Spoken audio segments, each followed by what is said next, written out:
Asalaamu calaykum waraxmatullaahi tacaala wabarakaatuh. Maanta sheekadeenna waxaan ku soo qaadanaynaa sheekadii lilaahi iyo laqdaba. Waxaa jiray nin aad iyo aad u wanaagsan. Waxa uu teganaa meel magaalo ah. Magaaladaasna aad iyo aad ayaa loo jeclaa sababtoo ah waxa uu ahaa nin deeqsi ah. Waxa uu ahaa nin rinlow ah, dadkana u dhimriyo una naxariisto. Laakiin waxaa deris la ahaan jiray nin xaasid ah oo laqdabo badan. Aad iyo aad waxa uu uga xumaaday ninka deriskiisa ah wanaagga badan ee lagu yaqaano iyo sida loo jecel yahay, asagana aan loo tixgelinaynin. Nacayb badan ayuu u qaaday. Nacaybkiiba maalinba maalinta ka dambeysa waa ay la sii korodhay ilaa uu xaasid aan ninka arki karinba uu ku soo noqdo. Aflagaadadiisa iyo xumaantiisa ayaa ninkii wanaagsanaa had iyo jeer ku soo noqnoqoto, oo waxaa la leeyahay ninkii deriskaaga ahaa waxaas ayuu kaa sheegayay, dhibkaas ayuu gaarsiinayay. Aad iyo aad ayuu uga xumaaday xumaatada oo ninka deriskiisa ku hayo. Waxa uuna go'aansaday in uu ka guuro oo meel kala dego. Magaaladii oo dhan ayuu isaga guuray. Waxa uuna degay meel baadiye ah ayuu degaan ka dhigtay. Meeshaas uu degay ayuu waxa uu ka dhistay guri yar oo keligiis uu ku nool yahay asaga iyo reerkiisa. Dadka musaafiriinta ahna waa ay soo mari jireen markii ay maqleen hebel ayaa halkaas degay, sababtoo ah waxay ku yaqaaneen martisoor iyo wanaag aad iyo aad u badan. Dadkiina waa uu soo dhoweeyey, sida ay jecel yihiinna iyo sidii uu awooday ayuu u sameeyey. Dadkii oo dhan way isu soo sheegeen. Maalinba qoys ayaa soo guurayay oo way ay soo agdegayeen ilaa ay markii dambe soonihiisa iyo agaarkiisa oo dhanba ay noqotay meel deegaan ah oo dad badan ayaa deris la soo noqday.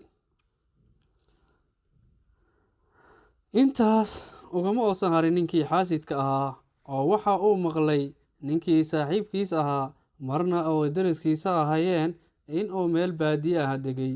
Baadiyihiina ay camiratay oy meel magaalo ah oo kale ay noqotay, oo tuulo halkaas ay ka soo baxday. Tuuladaasoo asaga loogu magac daray. Dadka musaafiriinta ahna ayba ku nastaan oo ay jecel yihiin. Halkaasna oo ganacsi uu ka bilowday oo safarreyda ayaa isku dhaafto.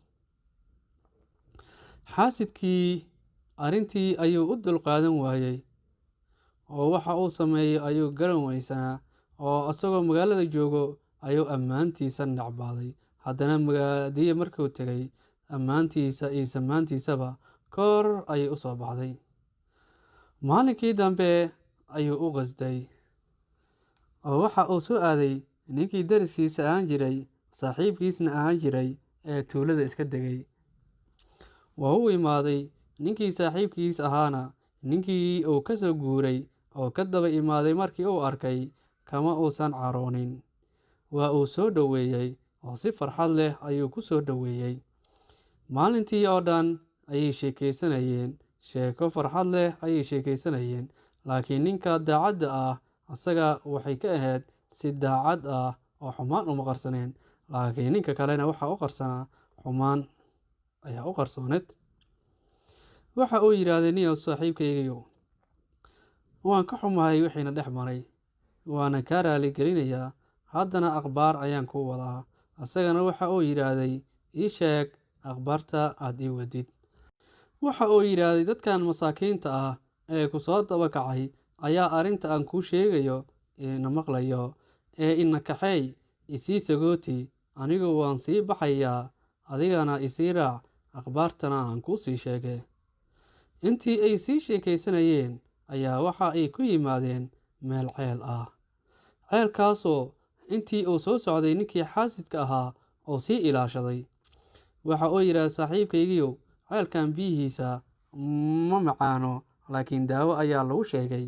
Maadaama aan kuu soo martiyey, ceelkan biyo iga soo qaad. Oo waxa uuna dareensanaa ceelka in aanan cidna aysan ka cabin.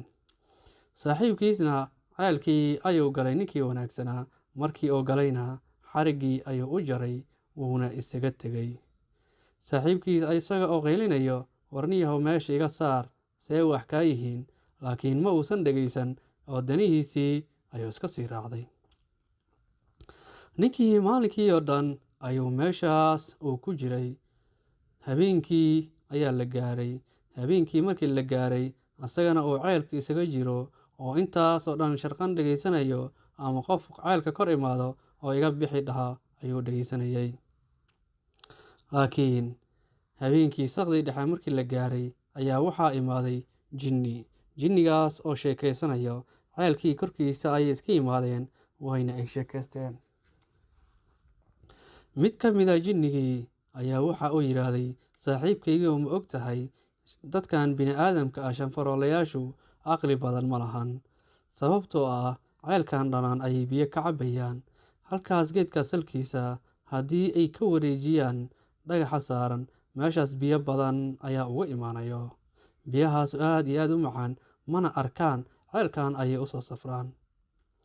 kii kale ayaa yidhaahday, saaxiibkaygiiyow waa runta, oo dadkan shanfaroolayaasha ah ma aqli badno, sababtoo ah anigu waxaan sixiray gabadha boqorka ayaan sixiray.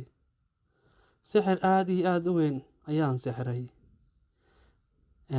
haddii aan sixirayna waa ay daaweyn waayeen. daawadoodana wax weynba ma ahan. haddii shaygaas ku daraan ay qur-aanka noocaasna ay ku akhriyaan, xanuunka waaba uu daynayaa. laakiin jinnigii kale ayaa hadlay, warniyow saaxiibkaygiyo, waxa aan maqlay boqorka ayaa imaan doona meeshaani, beri ayuu imaanayaa. kii kalena waxa uu yidhaahday, haa wuu imaanayaa, oo ninka wanaagsan ee meeshaan soo degay ayaa uu soo aadayaa, oo wuxuu maqlay nin wanaagsan oo helidiin ah ayaa meeshaas degay. kadibna wuxuu u imaanayaa meeshaasi gabadhiisa in uu kala kaashado oo yidhaahda ii daweey ayuu u imaanayaa. asagana waxaa ku filan intaas oo yarta ah ayaa ku filan. markii ay sheekooyinkoodii dhammaysteenna, jinnigii waa ay iska baxeen oo danahoodii ayay raacdeen. waagiina markii uu baryay ayaa dadkii ceelkii soo dhaaminayay markay imaadeen, waxa ay ka soo bixiyeen ninkiina waxa uu soo aaday dadkii tuulada deganaana markii ay arkeen inuu soo noqday, aad iyo aad ay ugu farxeen. marxabeen badanna waa ay ku soo dhoweeyeen, oo waxay ka baqayeen ninkaas xaasidka ah in uu shartiisa oo ninkan dhibaataa uu gaarsiiyo. intii la sheekaysanayay oo cabbaar la joogay ayaa waxaa soo galay safarkii boqorka ayaa soo imaaday, oo soo socdo ayaa la arkay. safarkii boqorka haddii loo tegayna waa boqorkii iyo ninkiina way isa salaameen. ninkii ayaa yidhaahday, boqorow soo dhowaaw, wayna ku sugaynay. boqorkii ayaa yidhaahday, see ku ogaatay in aan soo socdo, seena ii sheegaysay. ninkii wanaagsanaa ayaa boqorkii waxa uu ku yidhaahday, boqorow waxaan ogahay waxyaabaha aad u socotid. boqorkiina waxa uu yidhaahday, maxaan u socdaa? boqorkii ayaa yidhaahday, wiilkii ayaa boqorkii ku yidhaahday, boqorow waxaad u imaatay gabadhaada xanuunsan in aan kuu daaweeyo oo ila kaashatid. anna gabadhaada xanuunkeeda waan ku filanahay, hadduu alla yidhaahdo wayna ku caafimaadaysaa. boqorkii ayaa arrinkii aad iyo aad ula yaabay, oo sidaa uu ku ogaaday in uu soo socdo asagoonan qofna u sheegin in uu meeshaas aadayo, iyo sida uu ku ogaaday qalbigiisa waxa ku jiro. arrintiina waxa uu la wadaagay wasiirkii saaxiibkiis ahaa. wasiirkiina wuxuu yidhaahday, ninkani hadduu gabadha daaweeyo ayadaba ku dar. kadibna gabadhii ayuu daaweeyey oo intii ayuu maray. meeshii biyaha loogu sheegayna geedkii waa uu ka furay oo waa uu duleelshay meeshii. halkaasna dadkiina waxay ka heleen biyo aad iyo aad u fara badan. boqorkii oo ninkii daacadda ahaa la joogo ayaa wasiirkii dhintay. kadibna booskii wasiirka ninkii daacadda ahaa ee wanaagsanaa oo marna gabadhiisa qabay ayuu ku wareejiyey. in muddo ah ayaa xilkaas u hayay. dadkana maalinba maalinta ka dambeysay waa ay sii jeclaanayeen, sababtoo ah wuxuu ahaa nin aad iyo aad ugu naxariista una dhimriyo. ayadoo halkaas uu marayo ayaa waxaa geeriyooday boqorkii markii uu xijaabtayna dadkii waxay u magacaabeen isaga inuu boqor magaaladii ka noqdo. boqorkii oo ciidankiisii wato oo magaalada wareegayo ayuu waxa uu ka dhex arkay dadkii ninkii xaasidka ku ahaan jiray oo dadka dhex socdo.